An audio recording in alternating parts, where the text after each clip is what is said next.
नमस्कार, मी रेवा इंगळे आणि आपण पाहत आहात जनसबूत न्यूज। आता बातमी आहे बीडमधून। बीडमध्ये मनोज जारंगे पाटील यांची 900 एकरांवरील सभा रद्द झाल्याची माहिती सूत्रांकडून मिळत आहे। मनोज जारंगे पाटील यांची बीडमधील नारायणगड येथे सभा होणार होती। त्यासाठी 400 एकर मैदानावर तयारी सुरू होती। सभेला लाखो मराठा बांधव उपस्थित राहणार होते, परंतु सभा आता रद्द करण्यात आली असल्याची माहिती समोर येत आहे। मराठा आंदोलनाचे नेते मनोज जारंगे पाटील यांनी गुरुवारी 2 मोठे निर्णय जाहीर केले। मनोज जारंगे पाटील यांची 8 जून रोजी बीडच्या नारायणगड येथे होणारी सभा तुरंत रद्द केली आहे। या सभेच्या आधी 4 जून पासून मनोज जारंगे पाटील उपोषण करणार होते, परंतु आता सभा रद्द झाल्यामुळे उपोषणाची नवीन तारीख जाहीर करण्याचा दुसरा निर्णय मनोज जारंगे पाटील यांनी घेतला आहे।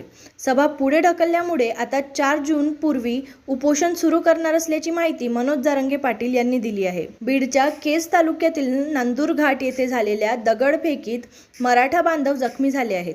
त्यांची भेट त्यांनी बीडच्या जिल्हा रुग्णालयात घेतली। यावेळी त्यांनी माध्यमांशी संवाद साधला। येत्या 8 जून रोजी मनोज जारंगे पाटील यांची बीडमधील नारायणगड येथे सभा होणार होती।